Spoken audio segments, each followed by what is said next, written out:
Question? Tim, can you hear me? Interesting question. Still connect. I can you hear me? Sure. We may be running like a few minutes, like just a couple, but it'll be Okay, relatively short, I think. okay, that works. Hello. Yeah. Hi. Second, we get a crew out.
Hey, Tim, can you hear us? Think about like what you order, maybe Great. I can hear you. So Tim, we're still gathering here. There's a 9/11 parade ceremony going on right now. So it's just taking us a few minutes to get started here. So just if you can stand by, we'll get Yep. going here. Not a problem. Hey, Art, how are you? I'm doing well. How you all doing?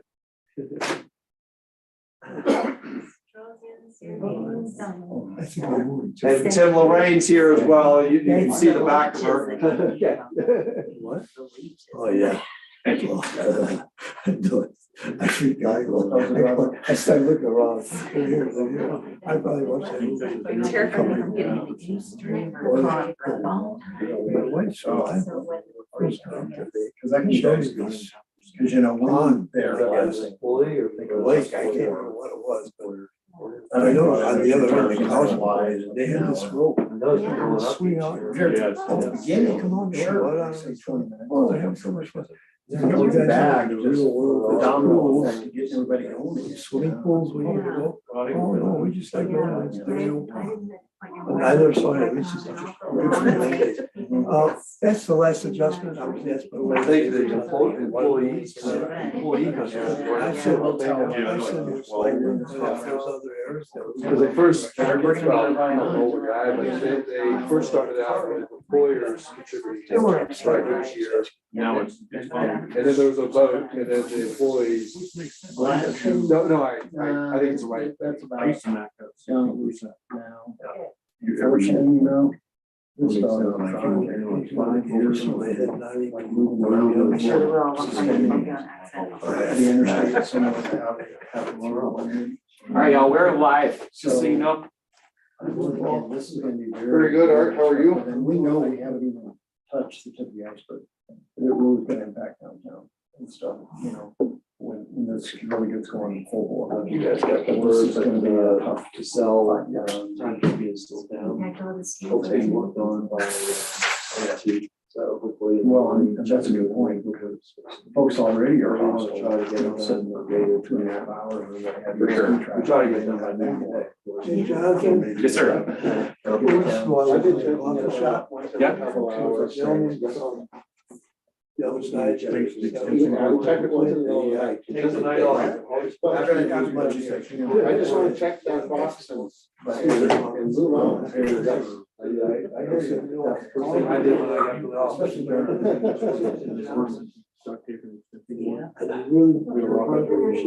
Okay. Have a chance. Yeah, I mean,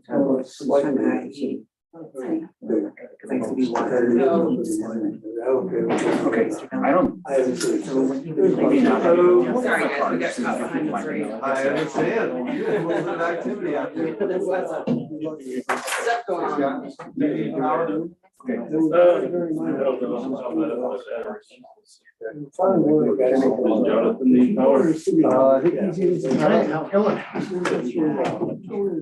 Right, we got a quorum and then something. Did you happen to see the comments on Facebook about the RV I did. guy in I town? did, yes. Can we? I haven't seen. I asked him if he needed a roommate. He's not a regular guy then? or- Okay. Diane picked you out? Yeah. He's been moving up and down the street for a while now. He's moved out of where he was, which is sort of I don't see him every time. He's got. One more He's not there right now. One of his vehicles is still I can check there, with but Chuck it's to see still if he broken knows down. something. Okay. Let's see if I- Is it We'll give him a he's call. pooping into our sewer? No. Okay, thank you. No, Yeah. people I'm telling you, the exaggerate. pictures look pretty, convincing. People exaggerate quite a bit. Did you see the photos? He was making a transmission repair and he spilled some of the hydraulic fluid when he was making a transmission repair a few weeks ago. I bought him a bag of kitty litter to try and help him clean that up. Hmm. And it kind of is what it is at that point. But that's camping in town, and that's not in our code. I'm sorry? He's camping in town. No, he is. You're right. That's not in our code, so that's enforceable. Neighbors have asked him to move on. They can move on out of here. And, no one's been really mean to him, but everybody's been firm with him that he's not welcome here and he needs to move on. You guys doing on the other side of the table. Gotcha.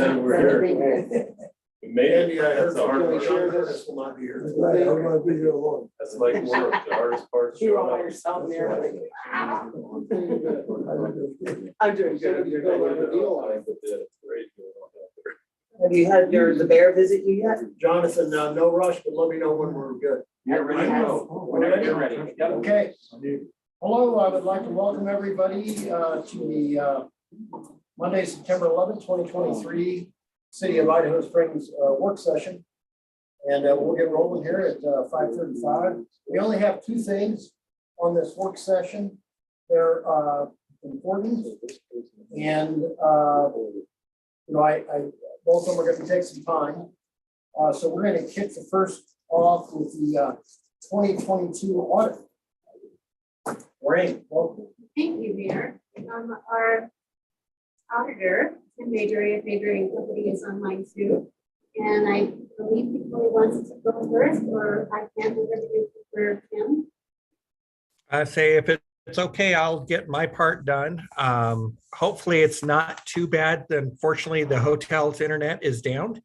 So I am going through my phone. So I will do my presentation and then hand it over to Lorraine. And then I'll probably mute myself and turn the camera off to same bandwidth. But I will keep my part's relatively brief. This year's audit went probably the smoothest we've had in quite a while. We've actually been done with this I can't remember when we actually got it wrapped up, but the biggest thing was trying to get both Lorraine and I available for a board meeting. So from our standpoint, you receive a clean opinion. Everything is fairly stated according to generally accepted accounting principles.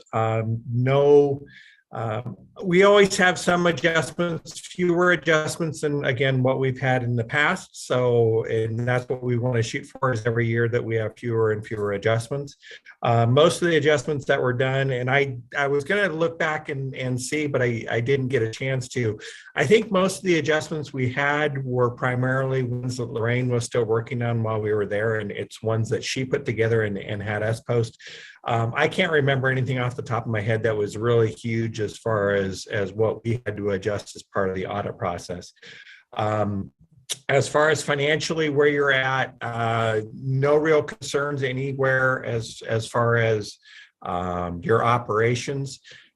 Sewer fund still has negative unrestricted equity. That's because of the sewer project, and that's going to take a little while to recover. The only changes for GAAP presentation is we are now booking a lease receivable. In your case, I think it's 2 communication towers and a billboard that a new standard came out that we had to book a receivable for that. And then as far as the financial statement presentation, the police pension, I think, is finally wrapped up, and the old police pension.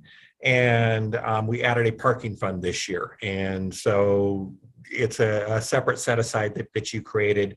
I think it's primarily there was a little bit of revenue and some minor expenses. If I remember, we may have had to shift some of the expenses over to general fund because I'm not sure we had a budget for it. But nothing, like I said, just something new, but nothing that really impacts where you're at. I think there's 300,000 or so that ended up in there as of the end of the year. But like I said, from our standpoint, from an audit standpoint, no real concerns as we were going through. Like I said, every year we're hoping that the audit process goes smoother. It did go smoother this year, that we have fewer journal entries. We had fewer journal entries. You kind of have your projects. You kind of had a lull this year as far as capital projects. I know that will ramp up again soon if it's not already going. But from our standpoint, 22 was a fairly straightforward year. The other thing I was going to mention is you did pay off a couple of the old interfund loans. You still have quite a bit that's owed from sewer back to, I can't remember, Noreen will tell you which one fund it's owed back to, but you still have a couple $1 million that's owed, I believe, that sewer still owes. And that's all part of that project. And like I said, that'll take a little bit of time to wrap up. But from my perspective, a really good year. So with that, if you have any questions for me specifically, and like I said, I know Lorraine is going to go through in a lot more detail as far as the audit, walking through the pages. So I kind of leave that onto her side. But like I said, from our standpoint, it worked really well. Your finance process is working better than what we've had in the past few years. It just keeps getting better and better. So. And I'm really glad to hear that. And I do have some questions for Lorraine, but none for you, but I would like to open it up in case council has any specifically for you. I didn't hear prison, so I'm excited. Well, I was going to say, and I will still be here in the background. So like I said, I'm just going to turn off the camera and turn off the mic. That way I can hear everything good on this side. But if you have questions that come up or need me, I'm still around. All right, well, thank you. Thank you. Thank you, Tim. With that, I would like to walk you through this report. As I say each year, I believe that one of your chief functions as council members is to safeguard the assets of the city. And knowing what those assets are and how it's working, what the financial standing is a key part of that. So my goal in these presentations is to walk through this report well enough that you feel like you have fulfilled your fiduciary responsibility by knowing what happened in 2022 and how it was reported. And then you can put this aside on your shelf or whatever, if that's all you want to do, or if something piques your interest and you want to dig into it later or tonight, then you have the opportunity. So starting at the beginning, we have what's called the management's discussion and analysis. It's on small Roman numeral 1. And this is a required component of your financial report. And it's supposed to put the numbers that are in here into some useful verbiage to tell you what they mean, why they matter. So I always like to look at these financial highlights that are at the beginning, because these can be useful to you if you run into a constituent or you have a student or a reporter call you that says, what house the city or what happened at the meeting and how was the year. You can pull this out. I'll tell you in 2 minutes where I can talk and pull this out and you start rattling off these financial highlights, which are pretty impressive. So the first one at the end of 2022, the city's net position was 47,696,000. The net position increased by 710,000 or 1.5% during the year. The net position of the governmental activities decreased by slight, roughly 1%, so essentially stayed the same. And that was due to depreciation of assets, not money out the door.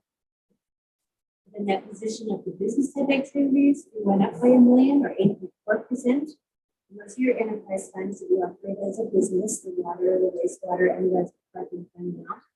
And then the last one at the end of 2022, the city's governmental funds, the general fund, etc., had ending fund balances of almost 10 million. And that was a slight increase over 2021. So again, holding its own. And then you can say that in light of the fact that we did complete the projects and come out of the pandemic that we had in 2021, and that, you know, we still have these very good financial health. So the next part is report kind of accents the different types of funds that I talked about in budget time and in the monthly reports when we talk about those.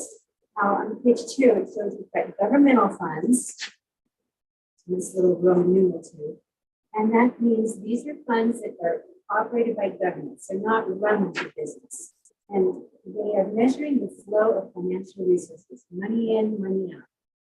They're basically funded by taxation, with some fees and charges in there, but most of the money is coming from taxing people, sales tax and property tax, because you're operating administration, you're operating the police department, you're watching the streets, you're not charging people for receiving those services on a per service basis. Unlike the enterprise funds, or as shown here, proprietary funds, which are measuring the flow of economic resources. They run like a business. All money is spent on the property plant, and all the charges are charged for water or wastewater, or the fees for parking, or for the goods or services that you're performing. And the customers are paying the bill for that, as opposed to just a general tax. So because you're measuring different things, and these governmental funds pretty much have to keep going on. As long as you're city, you have to provide for those services, building inspection, administration, employees, etc. You have a choice. So those are going to, you're just seeing if you're collecting enough money to keep doing it. You're not determining whether you're profitable and you can be sold and what you could bring it to stockholder type concepts.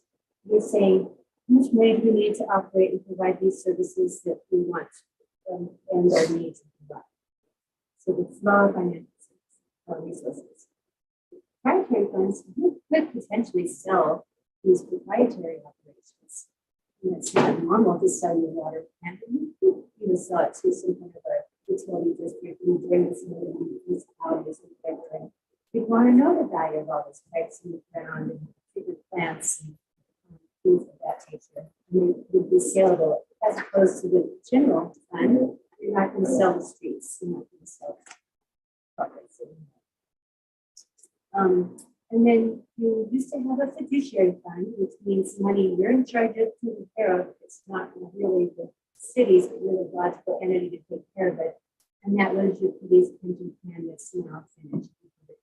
Just had one retiree. So that's the beginning. If anyone asks you about those things, and you're vague on that when we talk about it, that's where those explanations are. Getting to Roman numeral page 3 and 4, this is where we look at the synopsis of what happened during the year, similar to what's in the monthly reports. So on the left, City of Idaho Springs condensed net position. That's similar to a balance sheet in the company. It shows all your assets and liabilities from the time you became the city until now. All that time, all your operations, you ended up end of 2022 in your governmental activities funds with net total assets of 45,161,000. That's the left column there. You have ended up with liabilities of 10 million. So you've got a net position over all that time of 33 million. Some of that, you at the bottom left section of numbers does show the government activities investment impacted assets. So even though most of this book is not measuring the axes of the governmental activities, seeing money in, money out, it does show it here in page 3.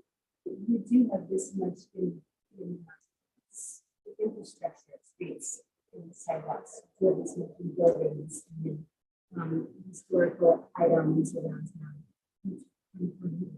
which is a fairly good percentage of your total net position, and more than I'm used to seeing in a lot of places. So you have a lot of businesses here that are businesses.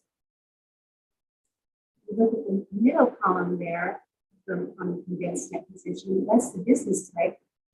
And you'll see that most of its assets are those non-current assets. That's second figure down in the third one from the left, 18 million. So most of the business type activities is the non-current assets, and it's showing non-current liabilities, which is the loans for the water and sewer operations, et cetera, that are 6 million, and then a net position of 13 million. On the right-hand page, from number 4, is the change in net position. This is equivalent to an income statement for a business. And it's just measuring what happened in 2022. So because of what happened in 2022, this chart on the left, it shows since the beginning of time, went up or down a little bit. This is what happened in 2022. So this is showing you what happened in each of those main categories of business. What I like to point out on the governmental, this is where you have your money in, your expenses out, and therefore whether you gained, added to, or reduced the net position that you committed over. So in the governmental, you're in the third line from the bottom in the left-hand column is you decrease by 357,000 from government activities. We'll go fund by fund and take a look at that. It's not a worrisome number. But when you look at the revenues under the 2022 column for governmental, the big number is sales and use taxes. So again, that's how this is financed.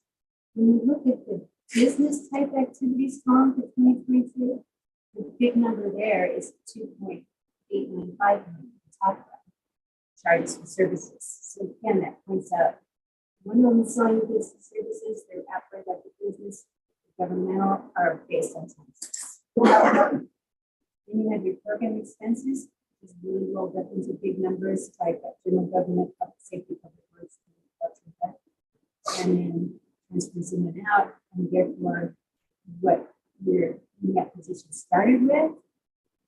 Besides the left-hand column, the bottom number of 2021 is at 34,303. And this year it went down to 57 and drive to 33,946. Which is the bottom left-hand corner on the net position. So that's how that is.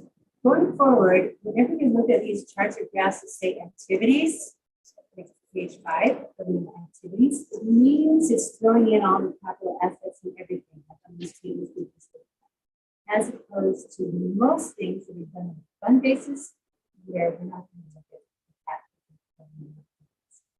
But this just shows you in a nice picture that the categories start at the top like noon.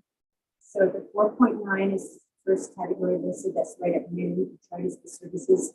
And then you go down 5 to the sales and use taxes, and you see that that's the main source of revenue for this government activities, sales and use taxes and other taxes, etc. Down below, you see that the expenses are always out surpassing the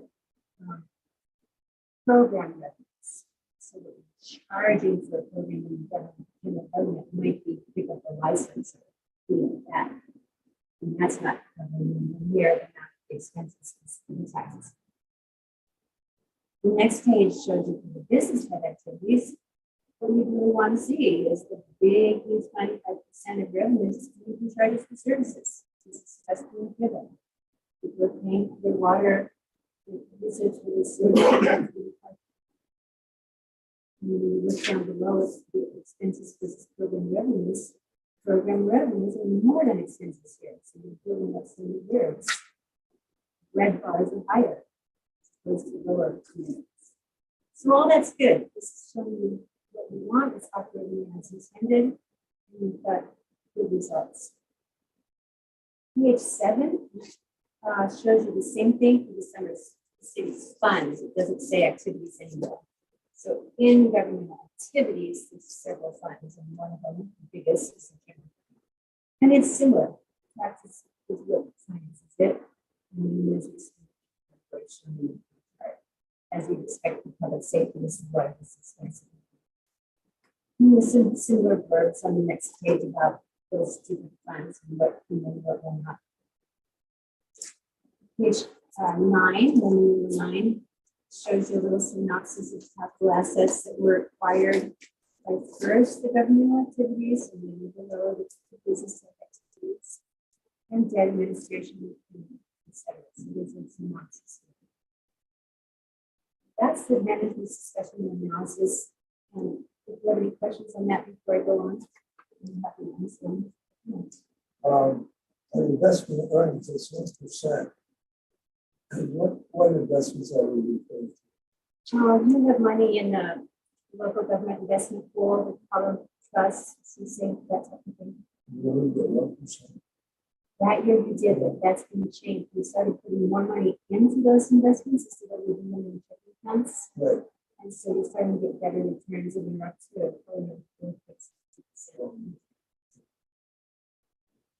Yes. You say this attracts 100 assets like property.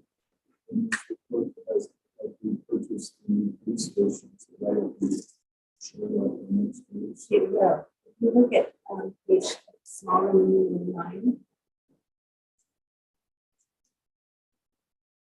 it shows you where you started the year for capital assets for government activities. It's 3.6 million for land and had 110,000 purchased there.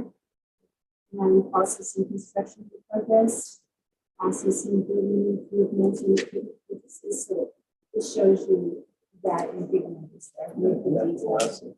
That's the capital assets. Yeah, like that 110,000 was that land we got from CDOT over by the bus stop. How is that actually valued?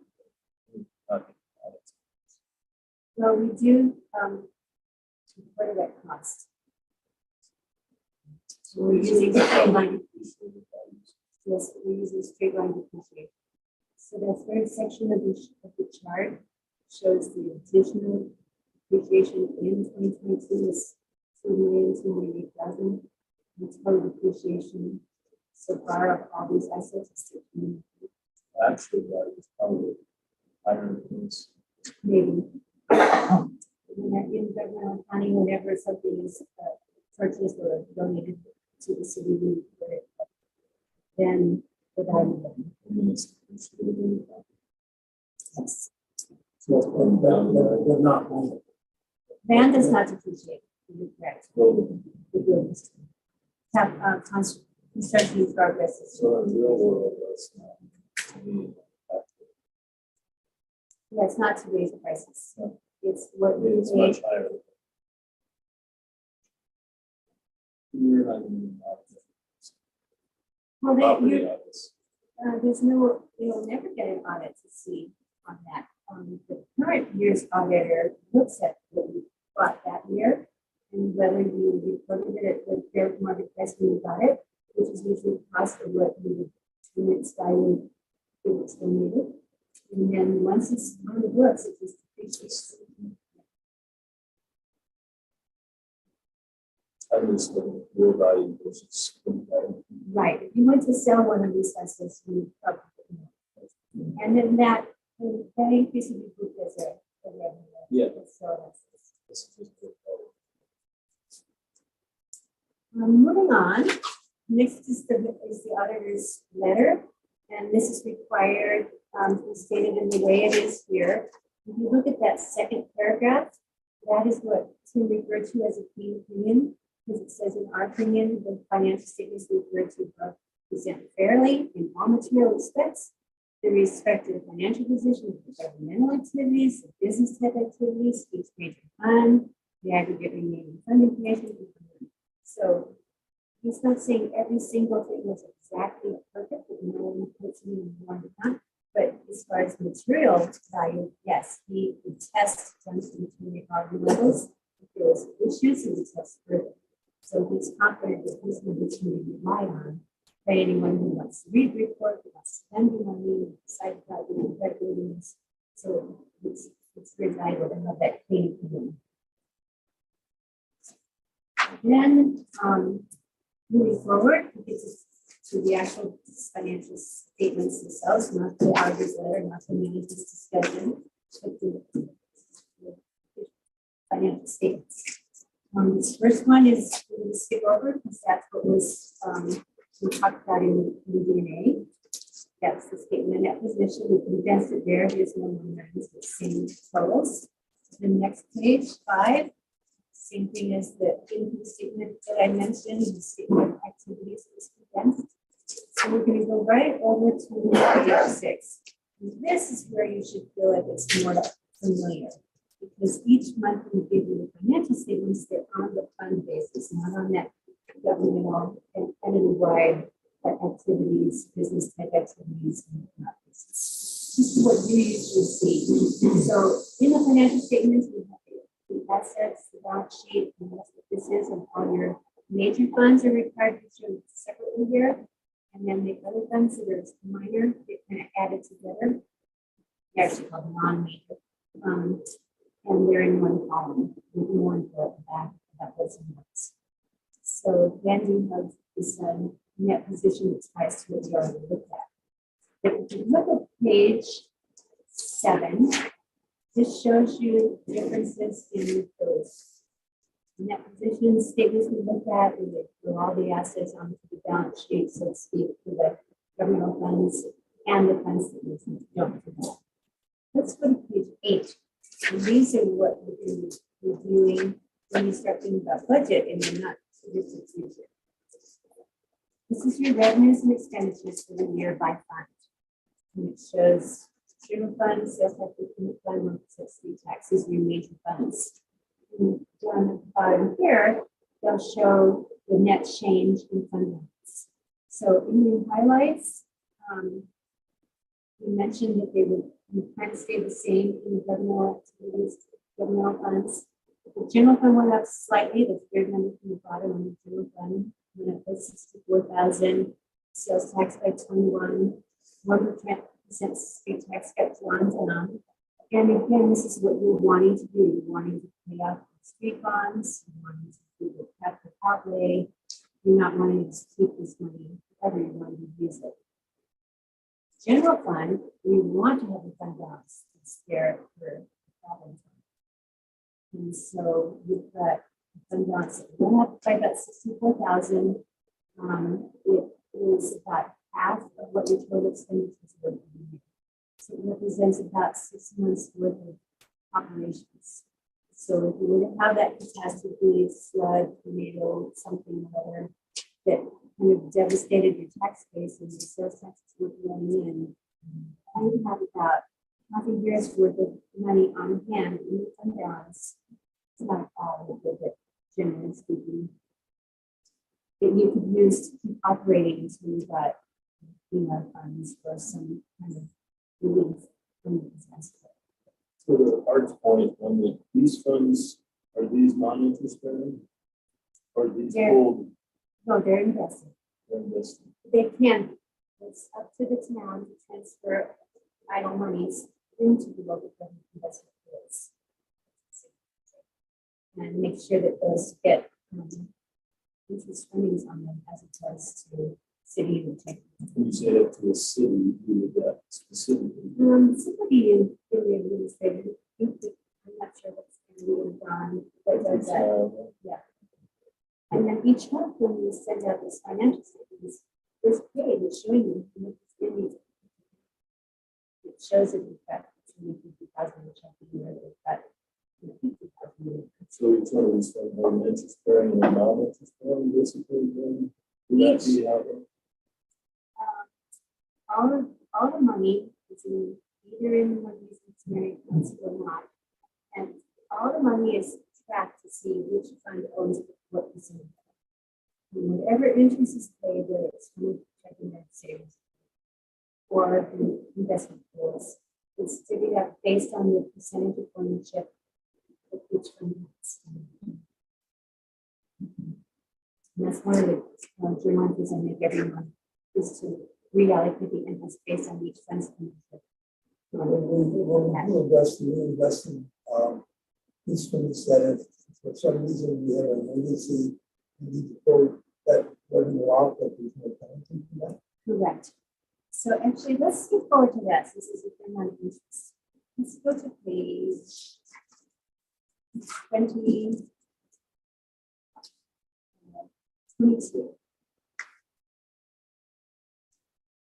This is a note in the financial statements that gives you much more detail than you see in the numbers. And this is your cash and investments at the end of 2022. And you had 5.6 million in cash and 5 million in investments. That's changed now that yours in the investments. And so down below, it shows you what your custodial risk was for the deposits. So the things that were in cash were fully collateralized or FDIC insured.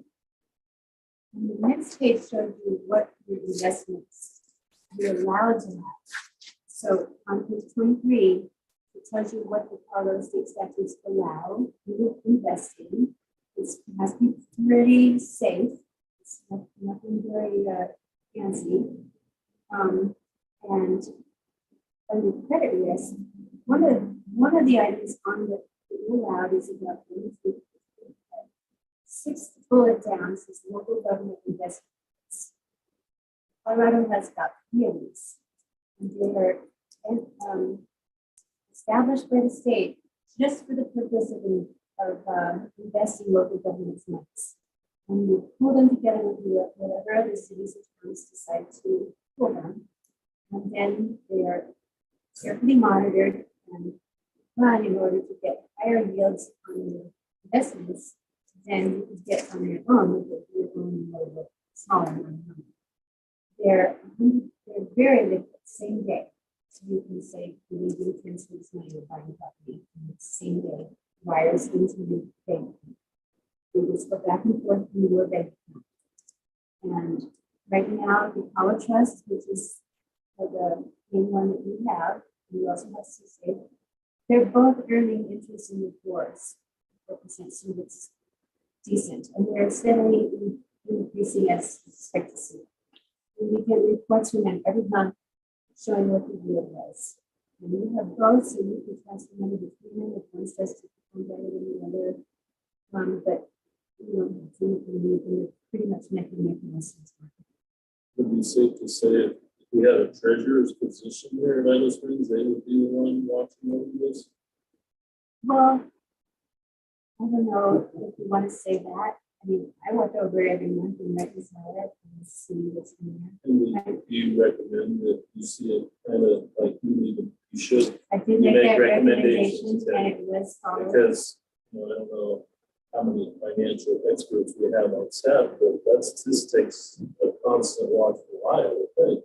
Well, I made the recommendation. We started having more go there.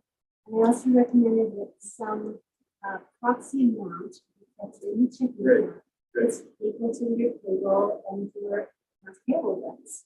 And that each week, you know, you make sure you have those covered and invest those into. And then it's kind of watched once a month or so, and we allocated it once a month, once a more often.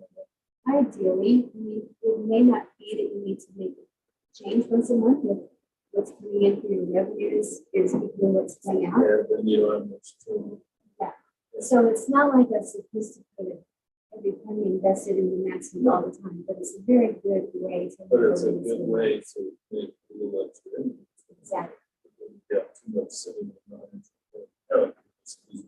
Right, and you will see a difference when you look at the budgets of the revenue forecast for And interest. now we're in the 4%. It's gonna be huge. Yeah, I mean, there's a position here, there's a position there.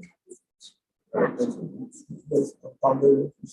Pardon public. Yes.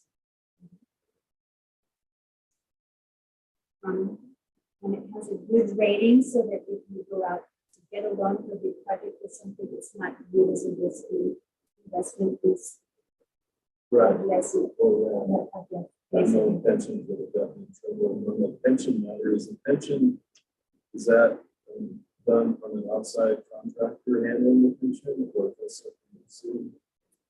Well, you have the volunteer firefighters pension that you manage and it was small and it's done now. Your other post-retirement benefits are handled at least in the state run, Yeah. fire and police pension You don't have that association. responsibility. Well, we kind of do. Let's look further at these notes. We don't have that actual responsibility, but see note 8, page 32. It goes on and on and on. Well, that's the longest note. It's the longest note because as a member of FPPA, you have some slither portion of culpability for them. And so they manage it, they have actuaries that study this, that reports, but you have a slight ownership of it, and so this is presented in your financial statements to you keep an eye on. This Colorado FPPA is considered to be well-run and safe and not at risk, but it's constantly looked at, I think, so It's audited on its own. it's audited on its own. Right. So that there's not somebody making bad investments. Hopefully not. If there is, it would be found and it Right. has to be That's why actuary you and audit sound. it, right? Yep. Well, that's why Illinois is so slow, because you didn't do. It's investment here. We didn't want to do like they should have, that's why it's. How about other states? It is, and that's why this one is regarded well. On the bottom of page 37 says deferred compensation, and that's in lieu of a pension plan for your regular employees, your non-sworn, not police officers. And this is not simply a pension that you have to invest, it's money put aside that each employee can direct how they want to invest it. That's when there's. Right. So just jumping back a little to these fund financial statements. We looked at the governmental ones and they were all looking good. And then if you go to page 11, these are your enterprise funds that are run like a business. And if you drop down to the bottom of the second paragraph, so to speak, operating income or loss, you see operating income, no negative figures there. Water fund, 506,000, wastewater, 125,000, parking fund, 360,000. That's good. You didn't always have that. You had some negatives amounts, and you did your rate study and you made some changes. So it's supposed your revenue needs to cover your operating expenses and add up for replacement of your capital at some point in time. I don't know that you're quite there yet for replacement of capital at some point in time, but you just did big enhancements to both sides of the system, and you have operating income. So that is good. Parking just has revenue going in there right now. There was $3,000 in the fee that we put to the general fund. It will soon be taxed, soon be called upon to use those monies for the parking structure. So that looks nice now, but we'll have to really see how it comes out when we know all the funding of the parking structure and city share of it. On the parking fund, we work this thing is what is coming in, the revenue out of the parking machine is going to maybe. We do keep track of that in the line items in your monthly reports, but for these, what they call financial reporting, they roll up. Now, let's go over to the notes. Oh, I'm sorry, I do want to carry a second on the pages 13 and 14. So you're going first on how the pension fund is closed out. So starting on 14, it shows that some little earnings came in, transferred in from the general fund that supported. The last pensioner passed away, and so whatever was remaining was sent back to the general fund to end up with zero at the end of the year. And that's shown on page 13 also, no more assets, no more liabilities. So the cemetery trust fund, we talked about each month, money that's been put there that's really not at work, some mild investments. Earnings, sorry. Now there's other notes. You can scan through these as you wish. There's some quick history here. People say, when was the city incorporated, or what's in the governmental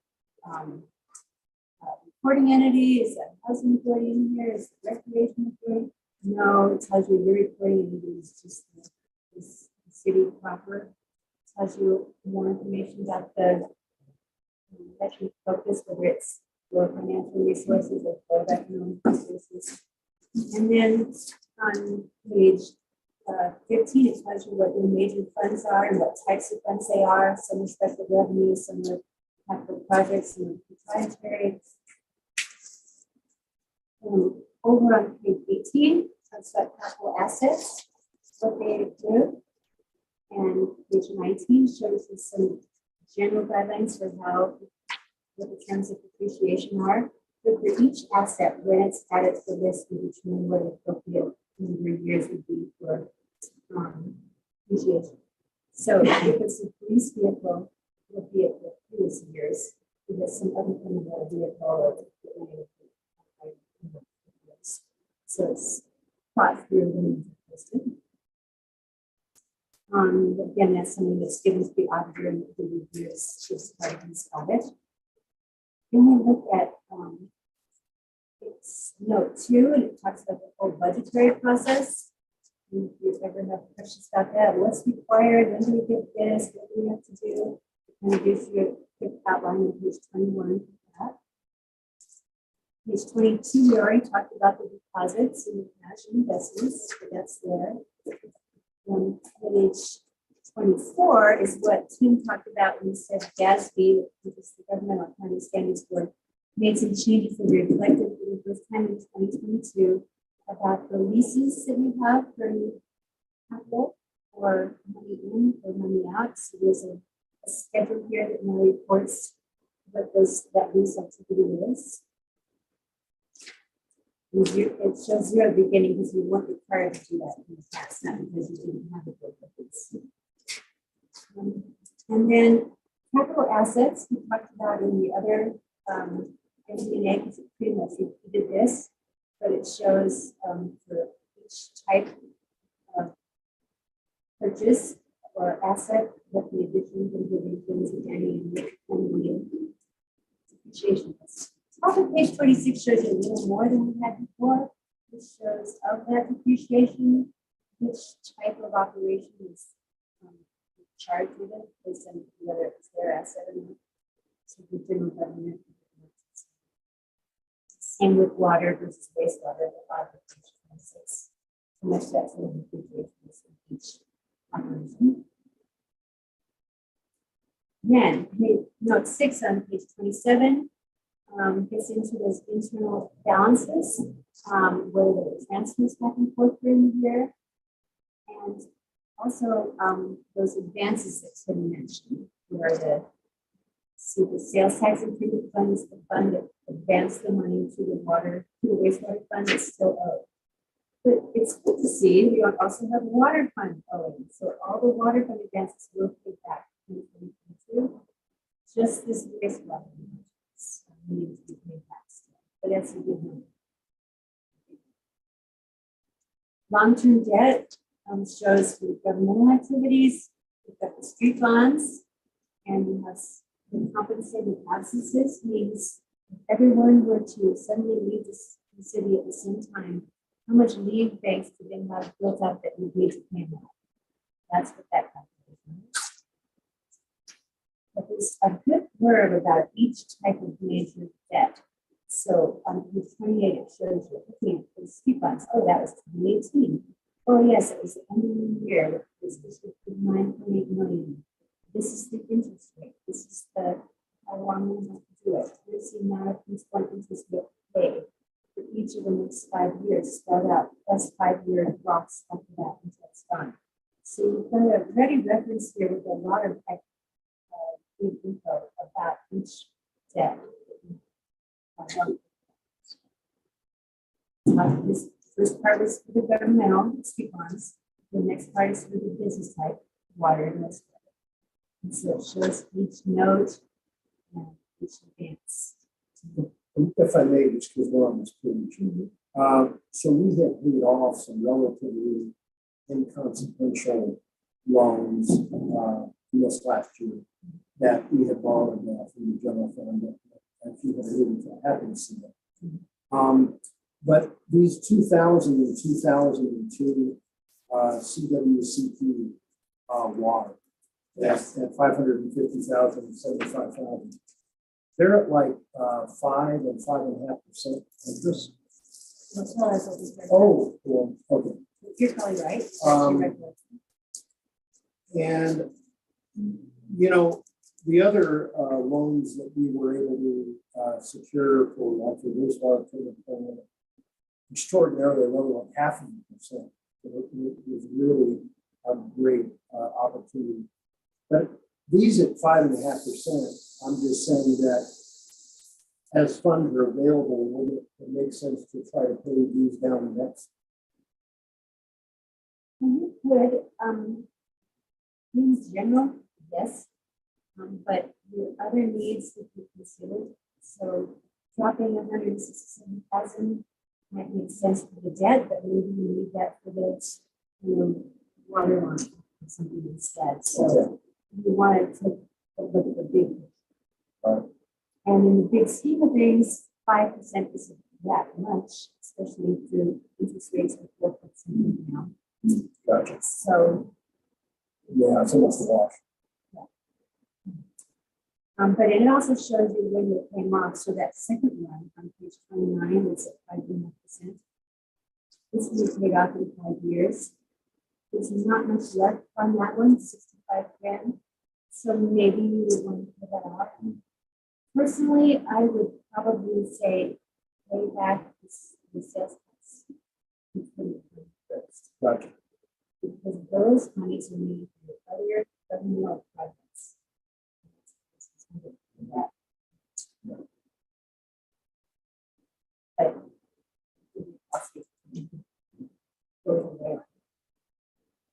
So that's what this note 7 talks about, all this long-term debt, and note 6 talks about those advances.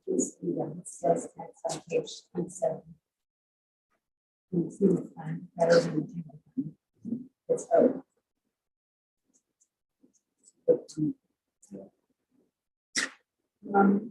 Then looking at page note 8, we already mentioned that's the big old note on the FPPA, actuarial requirements. And so that goes all the way through most of the rest of the notes until we get to note 9 on page 38. This talks about required reserves from the table reserve. That's what's required for 2022, and that was set aside. Then Tim mentioned this issue at the bottom of page 38 when he said a deficit net position. So like, we had it all the net position good. We did, but in total, like because some of it's restricted, it's not really a cash net position for the wastewater funds. So look at page 10 again. Look at the bottom of the wastewater fund column, and you see total net position is 7,297,000. Page 10, second to bottom number on the wastewater. Total is 7,297,000, but 8 million of that is linear capital assets. It's not money, it's value.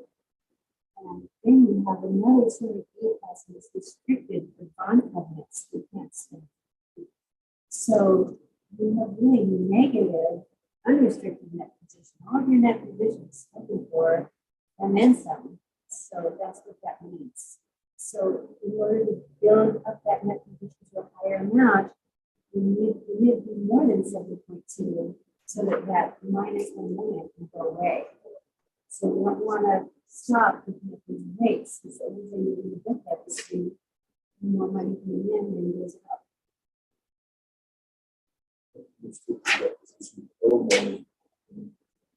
Yeah, it's not it. Your liabilities are less than your total assets, but most your assets in the ground. Yeah, and that's why you borrowed money for these sales tax. You didn't have money, cash, not value of assets. So you're not out of the woods. Yeah, so you're not out of the woods on the rates. You're not yet. You need to bring in more cash. All right, so that pretty much takes care of the notes with the last item on page 39 does say it was a subsequent event reader of this report that's going to change things that you should know about. So this is why I'm just changed afterward, and it was a 1% sales tax increase to go to the water fund. So that would give someone some more comfort about the fact that wastewater is negative cash. It's going to be more community taxes. But as of 2022, we have negative restricted net position. We'll go quickly through the rest. There's more pension requirements here. Gives you 10 years of fiscal trending on those pensions if you're interested in, on the FPPA pensions. Then the page 42 starts the budgetary comparison. You get this every month. There's things that happen at year end that change things a little before it's over. So this is the final tally of what your budget was and what cash flow was, and whether there was a variance, and where your fund balance and what compared to the budgeted. So that this is really good. We had more actual ending fund balance increase than we had budgeted for the general fund. And a similar chart is shown for each fund. Page 45, sorry, page 46 shows the two funds that are considered non-major, and they're the ramp and the conservation trust fund. They're what are combined together in front of the non-major funds.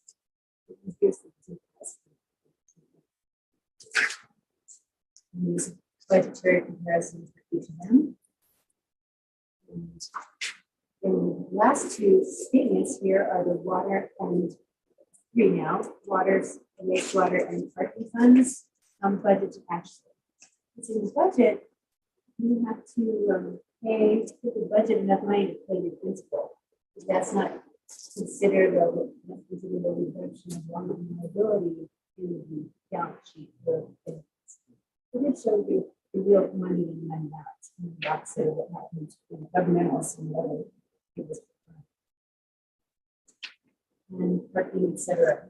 So that report is required each year regarding highway financing, particular interest to your decision.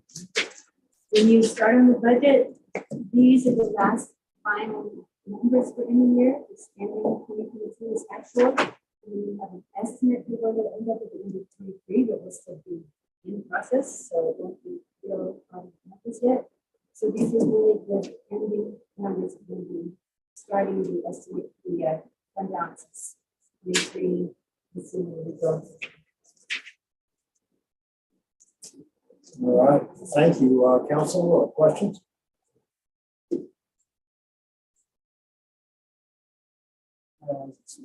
Thank you for your attention. Thank you very much. Well, you're welcome. I appreciate your attention. I know it's a lot. I'm glad to see that you've got some particular interest, and I'd be happy to follow up with you that as we go through this. All right. Well, excellent. Thank you very much. Thank you.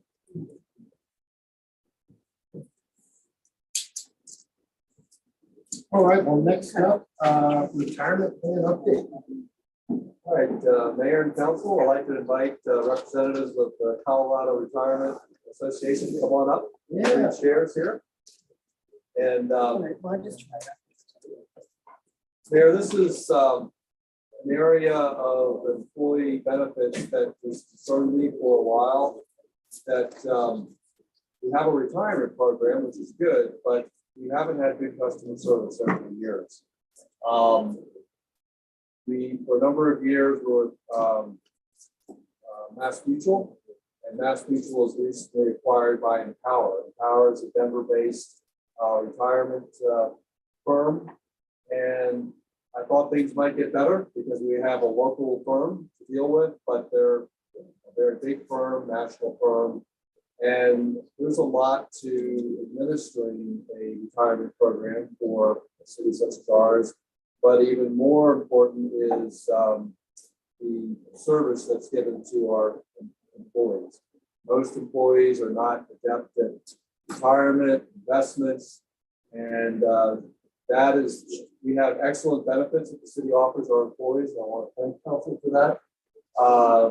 And matching employee contributions up to 5% of the employees' base salary is an excellent benefit to employees, but we only have about half of our employees who take advantage of that. And Andy, I'm sorry, that was a statistic that really bothered me. When you got 5%, and how many investments in your life you have the opportunity to safely double your money, right? And we only have half of the employees participating. And I'm sorry, for me, that just seemed like a lack of outreach and education. Yeah. And that's really the crux of what I would like to say. Because again, this is the one area that employees said, if only we had a representative who I could speak with or meet with one-on-one to help me navigate having enough retirement to retire. So I have come to know the Colorado Retirement Association. They'll get into this a little bit more, but just to tee it up, they were set up by the state, a nonprofit, and their clients include most of the counties in the state and many municipalities to help with the administration and the employee support for how to make their investments. It's up to the employee to make their investments, but give them good information to advice on what how they should handle their retirement. So I'm thinking this might be a good avenue for us to go, and I invited them here tonight to provide a presentation to council. If this is a direction council wants to go, there is an agreement, a participation agreement that's in the packet as well, or draft form, and that would be on the agenda at our next council meeting for consideration. So with that, I'll turn it over to Tim to introduce his team, and you have the floor. Thank you. I'm Tim Mullen with Colorado Retirement Association. I'm their executive director. I've been with CRA since 2005. I started out as the CFO. I've been the executive director for several years. This is Mike Whalen, my retirement plan services director, and Rick Chase, one of our client service managers. He won't be Idaho Springs client service manager, but we're going up to a conference here, and Rick loves to listen in, and he just gives the same great service. But the interesting thing is, if you can't get a hold of your designated retirement, customer service representative, we have right now we have 4 others, but we're hiring 2 more, so we'll have 7 total. They scour the state, so you're never short of getting a question answered as you need. So I'll back up just a little bit. Want me to stand or sit? You can sit. This is informal, round the table, presentation discussion. All right, so we've got a handout for you all. We should probably pass out the hard copies. I don't know if everyone printed one. It was in the packet. So we've got extra copies, but we will put it up on the screen here for people to look at. And sometimes this is normally a little bit longer than about a 15-minute. We're going to kind of keep it short so you guys have time to ask.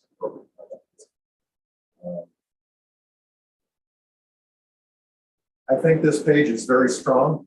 This is all about us. The state did set us up in 1968. We are a nonprofit. They really set us up to say there's a lot of employer groups in this state. They're going to need a retirement plan and some benefits, but they're just so expensive to administer themselves. So we're kind of a large association, a large club, as I like to look at it. But this is our mission statement: provide superior retirement services to foster and enhance quality of life through education, partnership, and excellence of service. And this is just kind of a quick summary of who we are, what we do. The numbers are slightly different on your handout, but again, we are Colorado. That's all we do is retirement only in the state of Colorado. We're a nonprofit. You can see we have a majority of the counties, over 60 plus municipalities, and 120 special districts. With that, it's over 30,000 participants. We're about 2.3 billion in assets now. And we've been around for over 55 years. We're not going anywhere. Just to tell you how some of our former participants and former employees, what they think of us, we have over 8,000 retirees keeping their money in the bank. So it's no better place to put it. So we do multiple things very well, but the top three things is customer service. That's what we're all about. It's a very expensive model for me to have 7 client service people scour the state. But what that does is it gives your employees and our participants a chance at a successful retirement, education, and counseling. We just believe that's paramount. We love to get a hold of brand new employees when they first start somewhere and just teach them about retirement literacy, financial literacy, things like that. We feel very strongly. With all these employer groups, we combine all those assets. That gives us a lot of buying power with our mutual funds. That's why our costs are second to none. World-class funds, but also very, very low expense ratios. Participants that actually earn more every year on those participants because they cost us. Thirdly, and very importantly to a town, is we do full retirement plan administration. We take almost all of the fiduciary duty off of the entity as a whole. We provide the, I'll get to some of that detail in a minute, but we essentially are your plan administrator. You don't have to be the plan administrator. You don't have to sign off on investments. You don't have to wonder if you're doing that. The IRS passed a Secure 2.0 here at the end of December. Over 90 some retirement. We've got a panel. We take care of which ones apply, and we'll amend our plans for the ones that benefit employees and participants. Just to let you know where we come from, we've got a board. I won't belabor this slide, but our board is from all over our plan. County representatives, participant representatives, municipalities, special districts, and the treasurer from our largest employer, which is Hampton. We have 2 plans we offer, a 401A and a 457. I think one thing that's good about our 401A, it's got some mandatory participation. We've talked about it. We think it's kind of a low hurdle, especially as we roll this out in education. But that's going to get the town to accomplish one of its goals. Everyone participating, and you're helping them toward that success. And we also have our voluntary deferred compensation.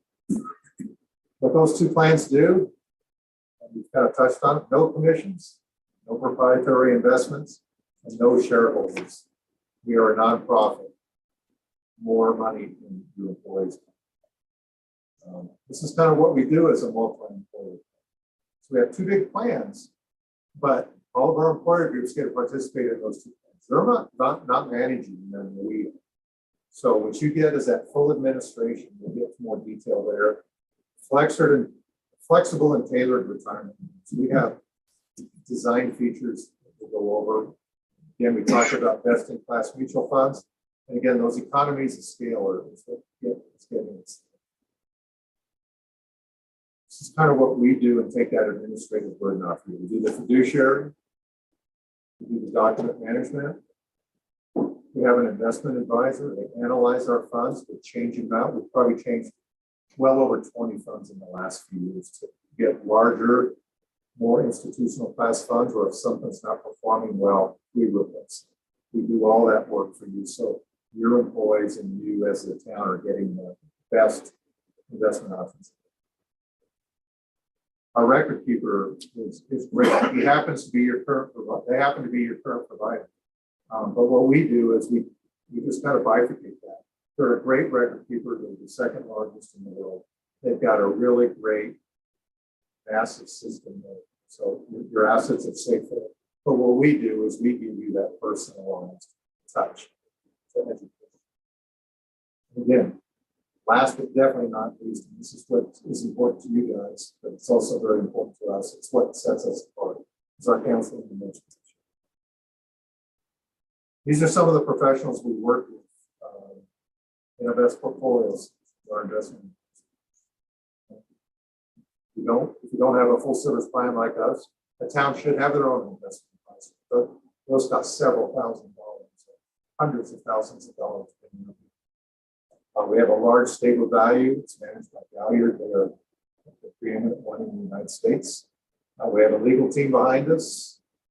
We have our auditors out there. We have Empower as our record keeper, and we have a contract lobbyist. We're down in front of the state all the time, making sure we're ahead of any potential laws that can affect us. Again, we redo all the plan documents. Our cost structure is very minimal or none. 0.25%, we do have a fee. So, real small balances, you get $28 a year. We're very transparent. It's a one-line item on your statement as a fee. If you're in the de minimis area, it's about $2.24. As the assets grow, it's 0.25%. That's on both plans combined assets. And then as you get larger, you do not pay a penny over $400,000. So we have a lot of our participants roll IRAs and roll other plans. They have some of them that roll millions of dollars and they're not paying a penny more than 0.25%. Our investment lineup, second to none. 12 custom target date portfolios. Mike talked about that a little bit. Our institutional class funds. We talked about the menu. We talked about stable value. And for those that want a little more, we can have managed accounts with our record. There's a small charge for that. And I think we do such a good job on our education and counseling. We have less than 3% uptake on that feature. All of our participants say, hey, we can hold funds with that. And if someone wants to do something different, they have the ability to invest through retirement brokerage. Buy your own mutual funds, buy other things that aren't available with us. We talked about plan administration. This is your custom agreement design. We'll go over that in a second. As an employer, you can do all your plan administration on our website. We call that the plan service. Operations, I have a team of 4 operational people back at my office. Anytime there's errors or anytime there's questions or concerns, or helping employers process their contributions. We've got a whole team built in my office, and that's in addition to. We talked about our 2 agreements. This is the mandatory one. We'll go over that in a little more detail. This slide will show some IRS things. But the nice part is we have 15 customizable and our optional 457. Optional employer participation. See, there's 2 different IRS limits here for those that want to really sock a lot of it. So this is the proposed participation agreement we've talked about it. I won't get into a lot of detail. We could get into the weeds, but we've decided to give benefits to all. When do they start? The first payroll period following a 30-day, kind of coincides with, as I understand you.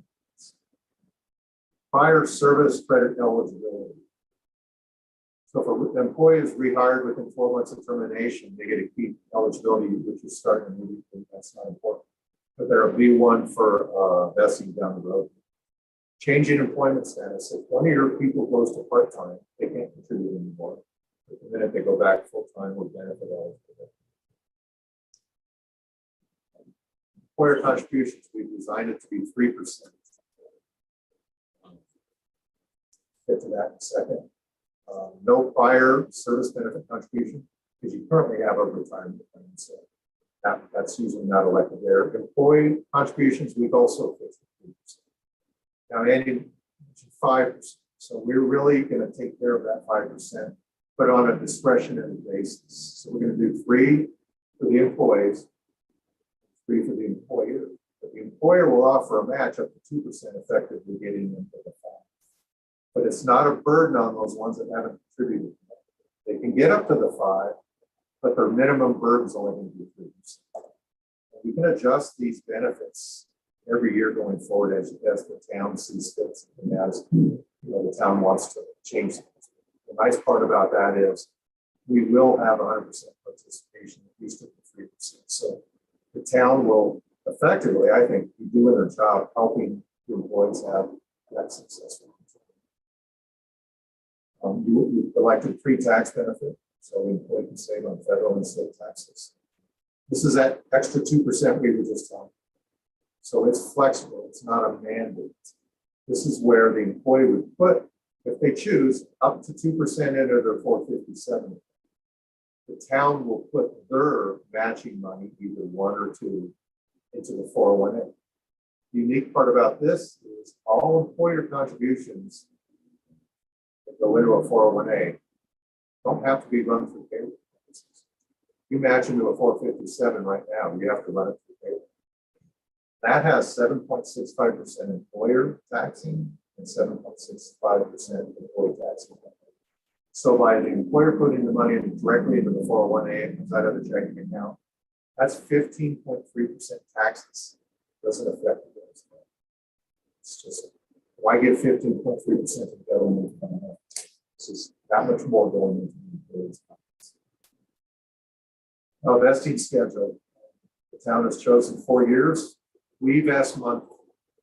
At the end of year 1, it'll be 25%. It'll roughly be two and change every month.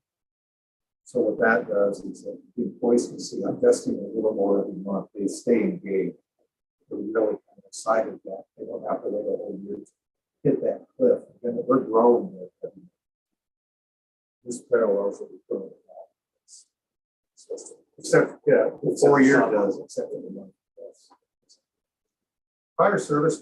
So if you're rehired back, or rehired from another CRA, the town has chosen to give service credit for up to 12 months. What that does is if anyone comes from another entity to you guys, they're not going to start from scratch vesting. They're going to get credit for the vesting they have with their prior employer. And also, I think it's a great deal if you're trying to, if you see some good people and you try to get them from another CRA, and it happens all the time. This transfer of benefits is just a real plus for an employer. Helps you become an employer of choice.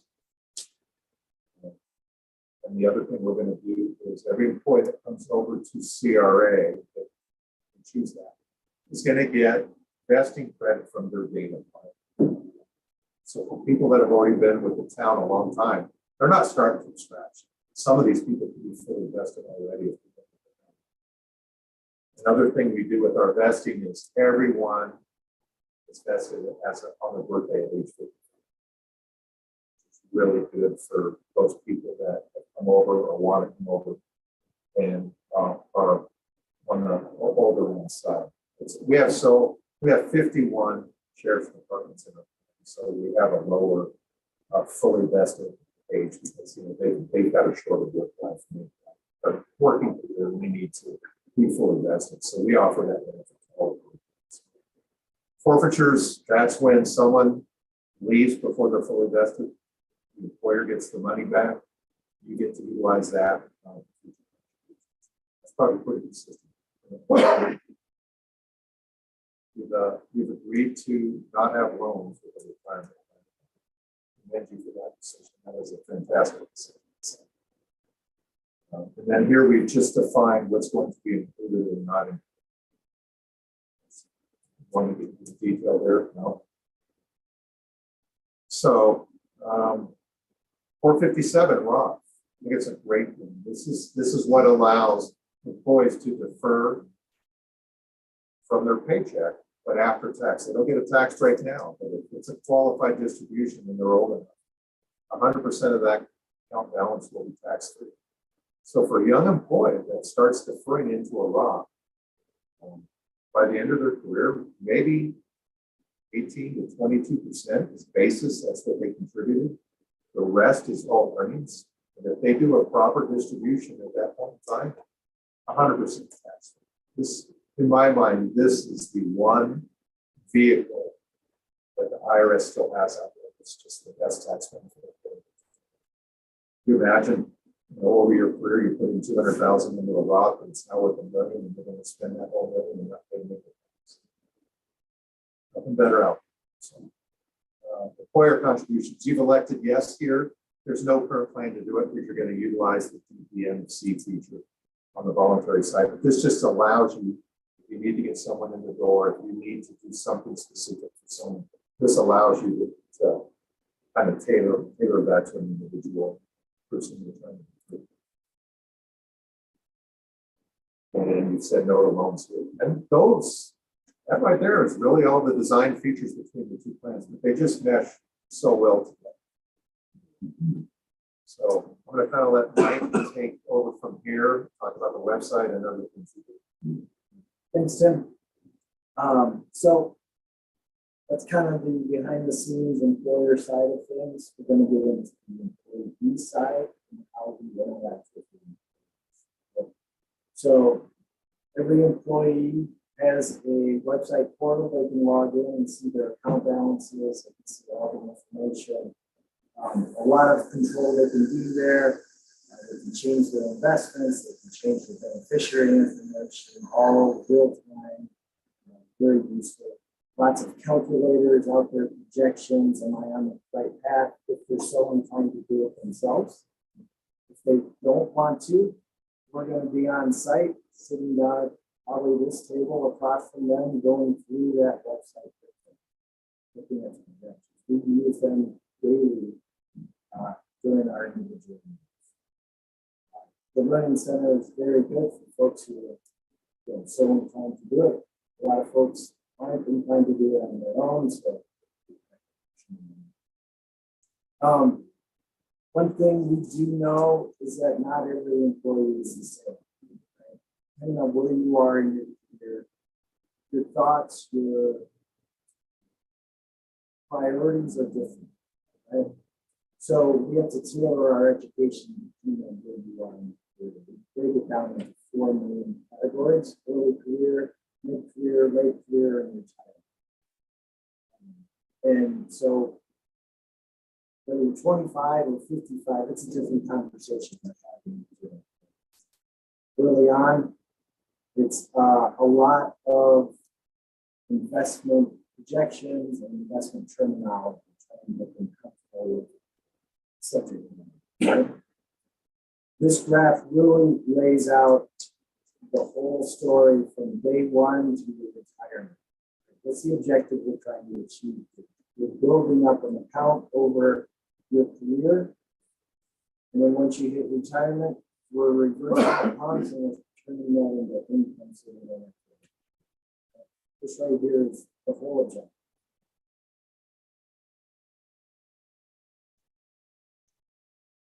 However, not everyone has the exact same objective. Depending on how much you make, different factors influence this. So what this shows is that someone making less money needs less money in retirement.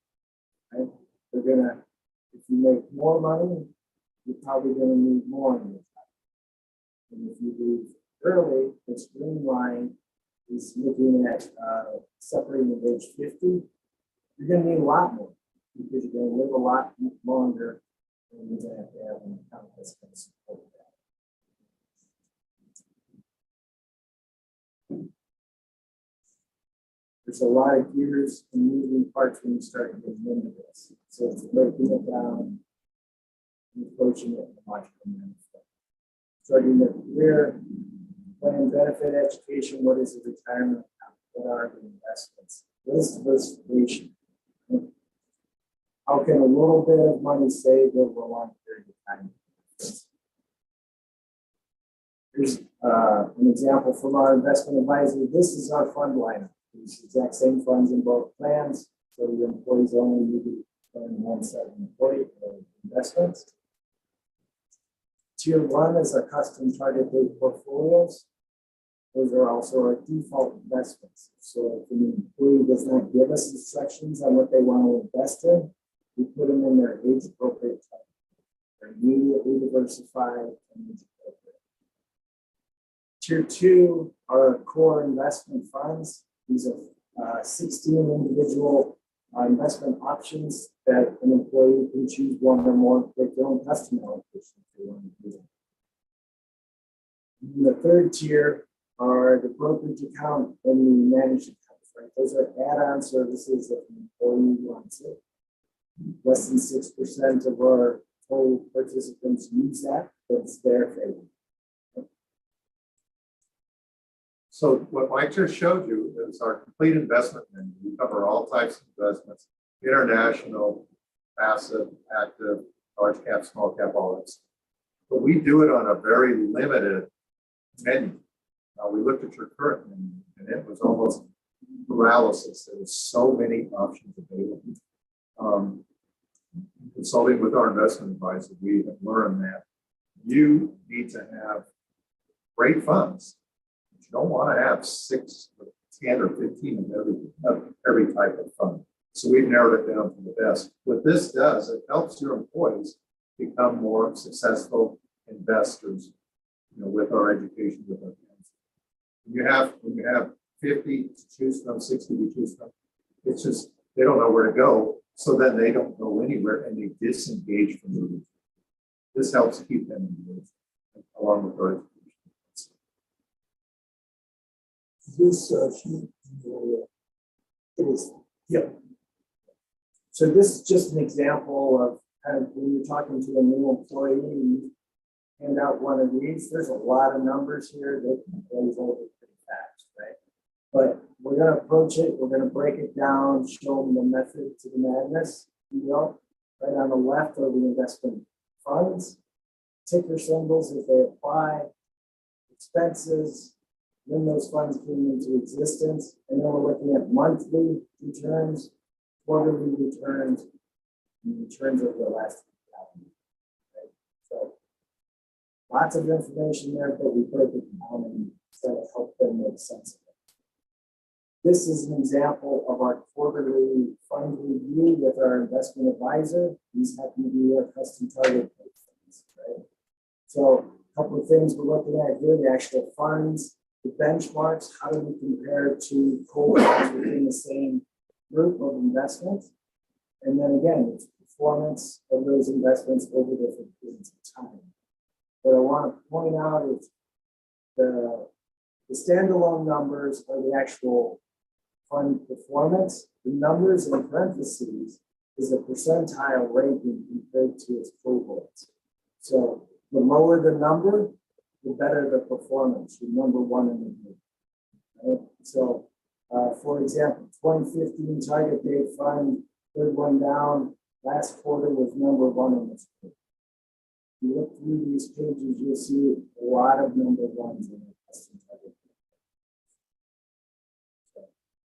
So, making sense of the investments to the employees. Mid-career, things are going to change a little bit.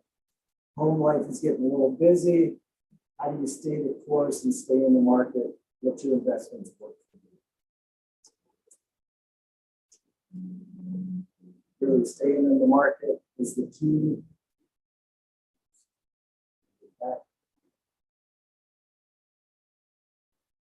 Another graph, very similar story.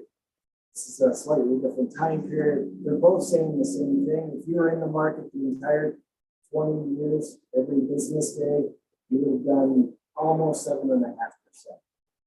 If you missed the 10 best days in those 20 years, you're down to 3.3%. In this 20 best days in those 20 years, so you weren't even there. So it's teaching the employees that don't panic, stay the course, stay in there. Now we get to late in your career. It's not so much a focus on asset appreciation, it's asset protection. How do we protect all those assets you've grown over the last 30 years? And then in retirement, how do we reverse the pump in terms of the income? Strategies there. Lump sum distributions, installment distributions. It can get very overwhelming to someone heading into retirement. We also offer wholesale annuity through our income. If someone wants to annuitize their accounts, they can do that. We have some insurance affiliates for retirees if they want to go that route. So it's really what makes us different, and the focus of ours is personal counseling from a real person. It's on site at the employer, virtually. If they didn't use the festival here, that is a primary focus of us.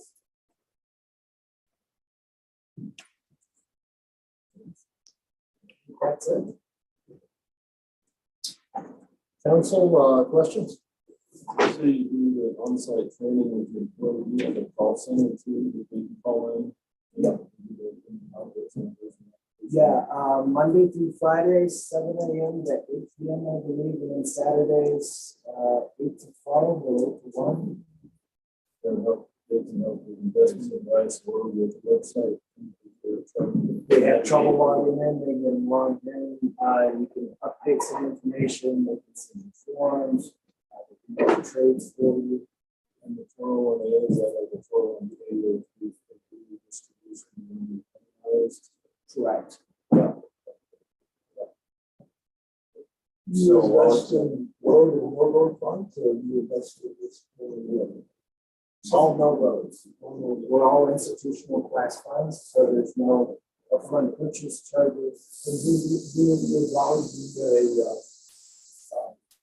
lower ratio of funds or standing? No, that's what our economies of scale get us. When I started 20 years ago, I mean, we weren't necessarily even all institutional class funds. It was revenue sharing. There were, we didn't have any road funds, but that's when you pay 5% before you even get you take 5% off the top. We are as high institutional class as we qualify.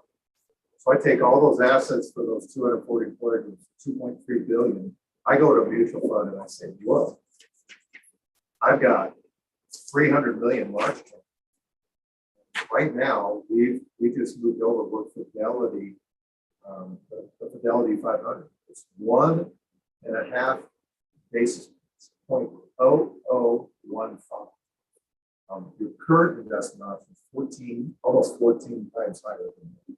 And that's even still one of the lowest expense ratios there. So as we grow and we get bigger, we get to go to a higher institutional class fund. Almost all of ours are a minimum of 6. And a lot of other retirement plan providers, especially for small employer groups such as yours, if you have any R's, they might be R1 or R2. So that's where we save all the participants' money. That's exponentially way larger than the administrative fee we charge. With our administrative fee, we pay our record people, we pay our attorneys, we pay our employees. That's what we do. It's still a fee that's just next to nothing. Other providers. But the real savings is when you have a few $100,000 in your expense ratio is 1/3. Everywhere else is probably 1/5 of it. All right, any further questions? We've got some great fun persons here, just get them all out. Can I have one of the packets to take? It's a seamless transition from our current provider. Yeah, so we will, again, we'll come out, kind of do a new employee orientation. We'll tell them about us, teach them about us and our funds. The nice part is it's the same record people will take care of all that behind the scenes. So it'll be, and then with us, it'll be between the education on what's available on the website and the education we're doing. I just found my careers that way, trying to get people to invest in this difficult because so where I come from, some of my employees who think they can afford it. They really could, that much difficult one, so you really have to miss it a few months ago, that's the part you invest. So, hope that the questions, but some of the people are very stubborn about that. And Yeah. rightfully so, because they really can take a check. But in the long run, Well, I think an important piece to that too is convincing them how much money when you retire are you gonna need? Right. What are your needs when You you don't have money. retire? Because if you have zero, how are you going to survive on all they something? have to do is all the money, up and down, it's all to, they hit all the negative. So, I'm sure you're very good at your presentation. Yeah, my thought always is you can't afford it. Say they can't afford it. Some statistics. Oh, anything further? Thank you very much. Thanks for your Let's time. take a 5-minute comfort break and we'll start our regular session at 7:10.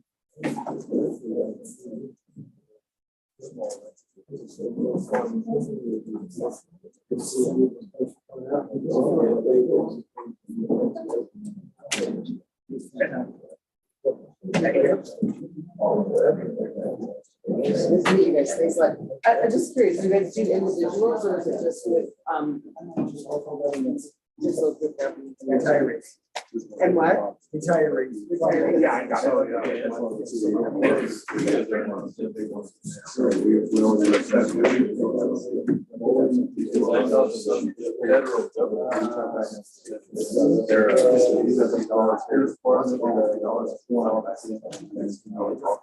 it's special district too, actually. Have you looked into the library or the rest of the district here in town, or special districts? I think we have 12, 17 employees in the library. And then I'll give my package to the boss, so, and then the rec district, it's just. Oh, shit. I've never had a chance to. Yeah, we're going after that. I'll be able to do it tomorrow. I'll pass it on. All right, because one way or the other, I hate Great. I'm a big fan of it.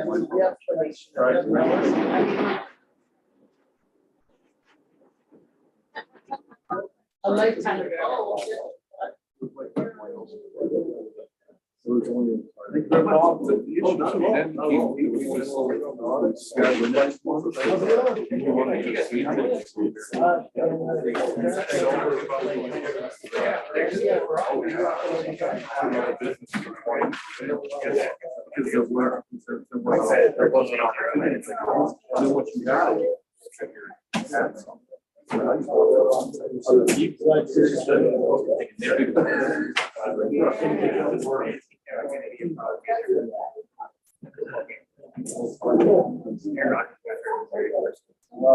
Our very first play, Aaron Rodgers walked off. Monday night.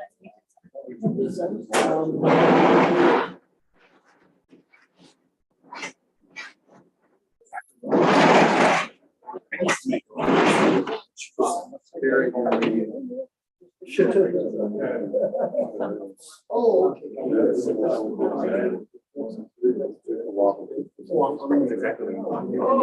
yeah.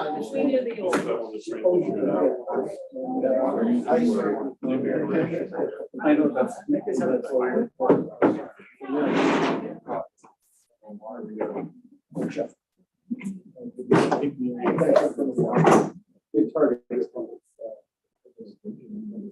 This is the most. We were talking about the skateboard. But other than that, you know, usually. But.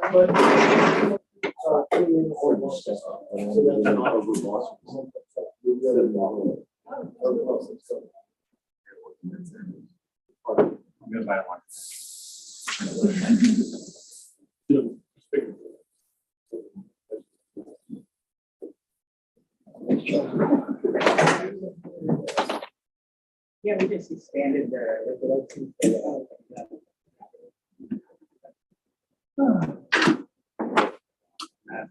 What do we do now? Yeah. What's that? I said nappy time.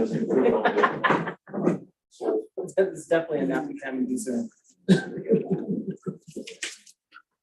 We're going It goes right to, over, you're great at the numbers. It goes, it's neat. hey, we're gonna, have an intern come up for a tour. And she's gonna be here for the work session next week, which is on budget. And I said, we may not want to torture her and keep her here for the whole, Cut her loose when she starts to go. right? Keep it on high note. Yeah. Here, we've got Carmen. She starts to list to the side, Oh, good. send her home. Yes. Oh, and I got a text from Jimmy. I didn't want to be rude and read it. Okay, so Jimmy won't be here tonight. And as I was saying earlier, John Curtis won't be here tonight. That's cool. Yeah. But It's kind of lonely over here. He finally has all that space to himself. One vote is one vote.